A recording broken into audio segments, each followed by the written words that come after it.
السلام عليكم ورحمة الله وبركاته. إقلاب. إقلاب. إقلاب is to change one letter into other.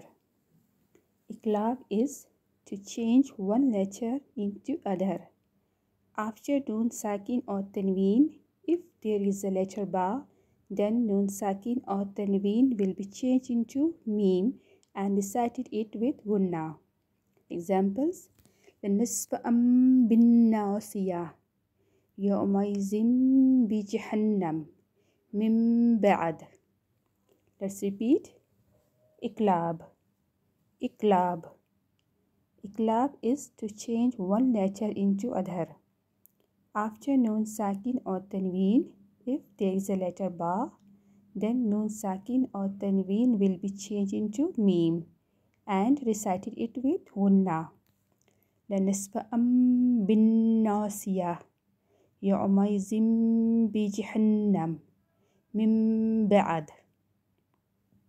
مع السلامة. زاربك.